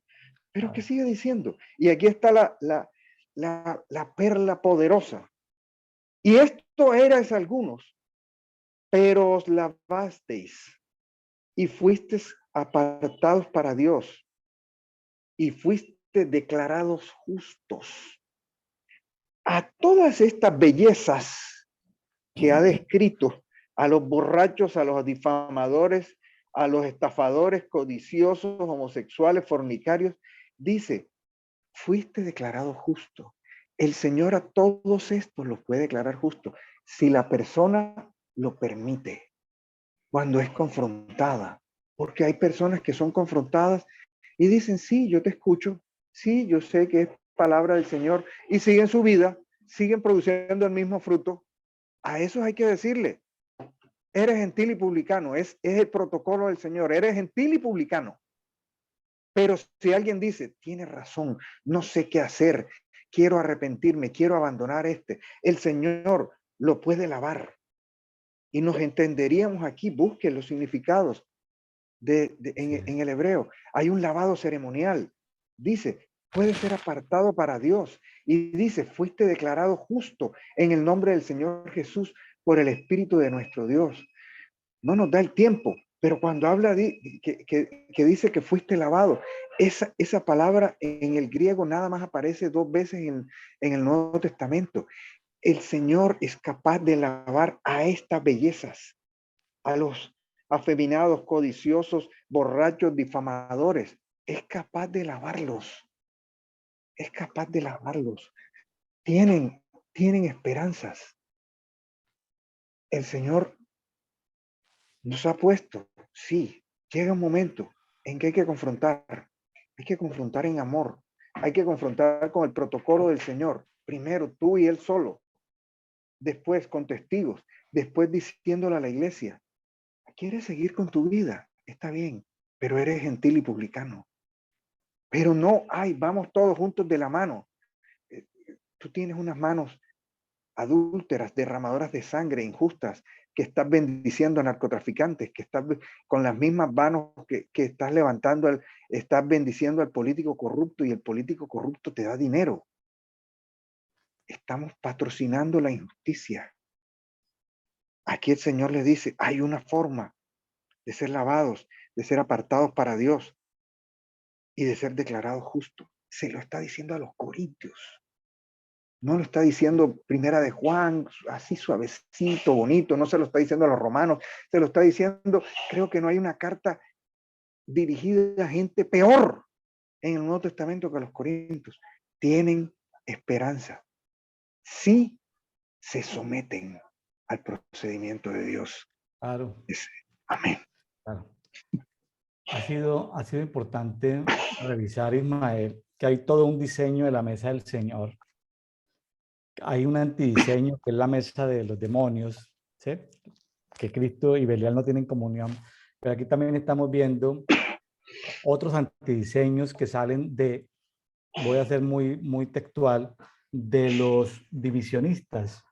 Los divisionistas crean también antidiseños de la cena del Señor. Bueno, amigos de Café y Oración, este ha sido un programa del cual podríamos seguir profundizando. Los invitamos a que profundicen ustedes mismos en la escritura y seguro, nunca pierden la palabra. Es un viaje sin pérdida, es decir, cada vez que tú vas a la palabra te lavas, te limpias, aumentas tu fe, algo nuevo tiene Dios para ti, y te sanas y te vuelves útil en la obra de Dios. Bueno, amigos, bendiciones para todos. Nos vemos el día de mañana. Brian Coffee, comparta estos enlaces, ya sea por Facebook. En las redes sociales. Compártalo por sus diferentes medios, por las diferentes redes sociales. Y bueno, bendiciones para todos. Nos vemos mañana. Amén. Gracias, Ismael. Bendiciones. Salud.